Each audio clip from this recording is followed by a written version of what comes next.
무죄를 피하려면 사무엘하 11장 1절에서 13절 말씀.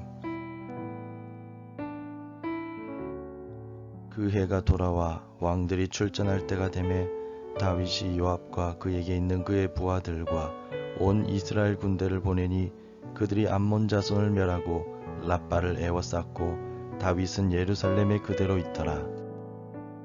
저녁 때에 다윗이 그의 침상에서 일어나 왕궁 옥상에서 거닐다가 그곳에서 보니 한 여인이 목욕을 하는데 심히 아름다워 보이는지라. 다윗이 사람을 보내 그 여인을 알아보게 하였더니 그가 아뢰되 그는 엘리암의 딸이요 햇사람 우리아의 아내 밧세바가 아니니까 하니, 다윗이 전령을 보내어 그 여자를 자기에게로 데려오게 하고 그 여자가 그 부정함을 깨끗하게 하였으므로 더불어 동침하매 그 여자가 자기 집으로 돌아가니라. 그 여인이 임신함에 사람을 보내 다윗에게 말하여 이르되 내가 임신하였나이다 하니라. 다윗이 요압에게 기별하여 햇사람 우리아를 내게 보내라 하매 요압이 우리아를 다윗에게로 보내니, 우리아가 다윗에게 이르매 다윗이 요압의 안부와 군사의 안부와 싸움이 어떠했는지를 묻고, 그가 또 우리아에게 이르되 내 집으로 내려가서 발을 씻으라 하니 우리아가 왕궁에서 나가매 왕의 음식물이 뒤따라가니라. 그러나 우리아는 집으로 내려가지 아니하고 왕궁 문에서 그의 주의 모든 부하들과 더불어 잔지라. 어떤 사람이 다윗에게 아뢰되 우리아가 그의 집으로 내려가지 아니하였나이다.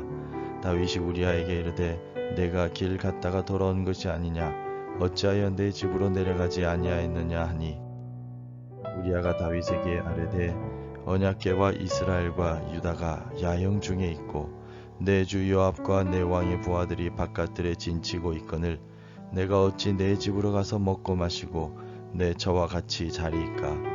내가 이 일을 행하지 아니하기로 왕의 살아계심과 왕의 혼의 살아계심을 두고 맹세하나이다 하니라. 다윗이 우리아에게 이르되 오늘도 여기 있으라. 내일은 내가 너를 보내리라. 우리아가 그날에 예루살렘에 머무니라. 이튿날 다윗이 그를 불러 그로 그 앞에서 먹고 마시고 취하게 하니 저녁 때에 그가 나가서 그의 주의 부하들과 더불어 침상에 눕고 그의 집으로 내려가지 아니하니라. 한때 일본의 전자제품은 전 세계적으로 인기가 있었습니다. 소니 노트북이나 라디오 등을 비롯하여 일본의 전자제품들은 전 세계적으로 엄청난 영향력을 가지고 있었습니다. 그런데 지금은 일본의 전자제품 회사들이 거의 무너져 내리고 말았습니다. 만년 적자에 허덕이고 있는데 그 첫 번째 이유로 성공에 대한 지나친 자만을 꼽습니다. 급속히 성장한 이후 성공에 도취된 일본 기업들은 자만심에 빠져 새로운 시도를 하지 않고 그 자리에서 안주하고 말았습니다. 일본 기업들은 자만으로 인해 무너져 내렸습니다. 다윗 왕은 어디로 가든지 하나님께서 이기게 하심으로 연전연승을 했습니다. 나라가 안정되고 외부적으로도 이방 민족들을 항복시켰습니다. 그런데 모든 것이 안정되자 다윗은 부하들은 전쟁에 보내고 자신은 예루살렘에 머물러 있었습니다.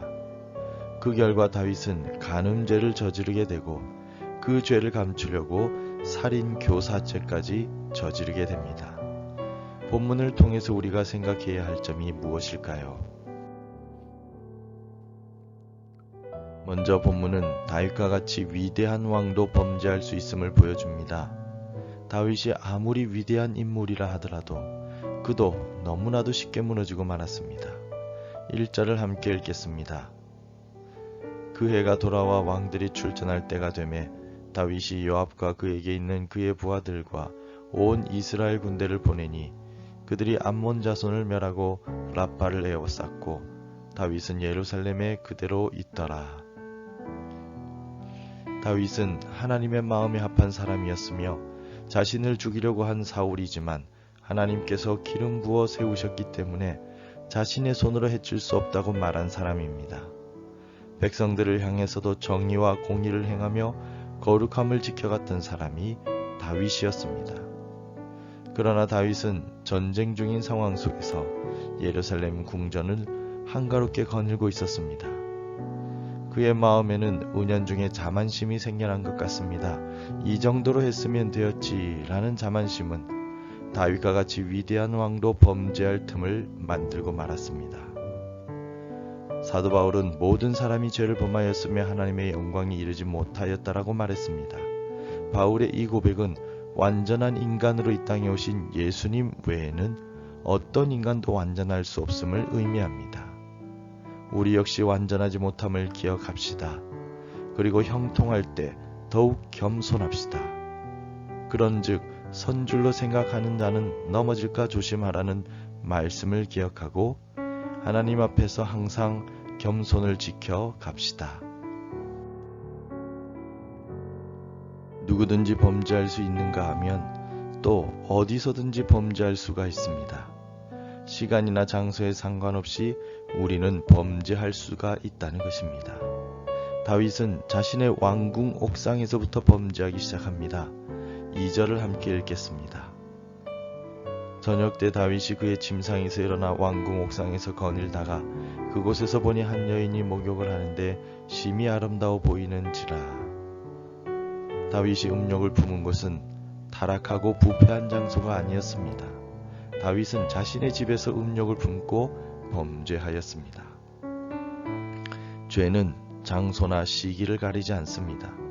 화려한 다윗의 왕궁에서도 범죄할 수가 있으며 거룩한 성전에서도 범죄할 수가 있습니다. 오늘날 교회 안에서도 얼마나 많은 범죄들이 일어나고 있습니까?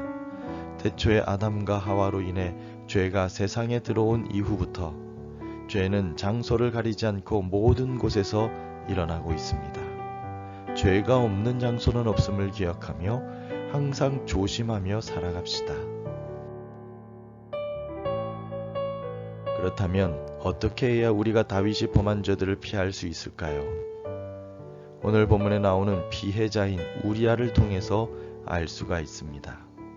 우리아는 전쟁 중이었기 때문에 다윗이 집에서 잠을 자라고 명령했음에도 불구하고 왕궁 문에서 부하들과 함께 잠을 잤습니다. 9절을 읽겠습니다.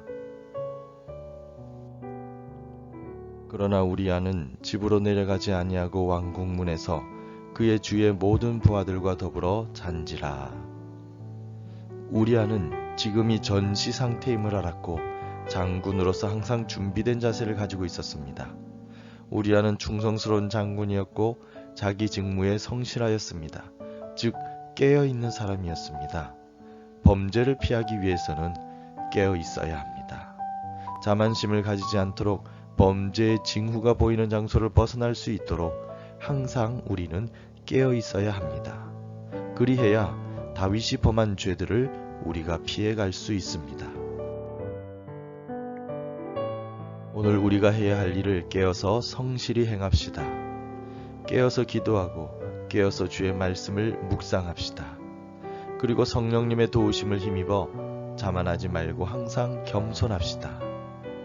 사도 바울은 그러므로 우리는 다른 이들과 같이 자지 말고 오직 깨어 정신을 차리치라 라고 권면하였습니다.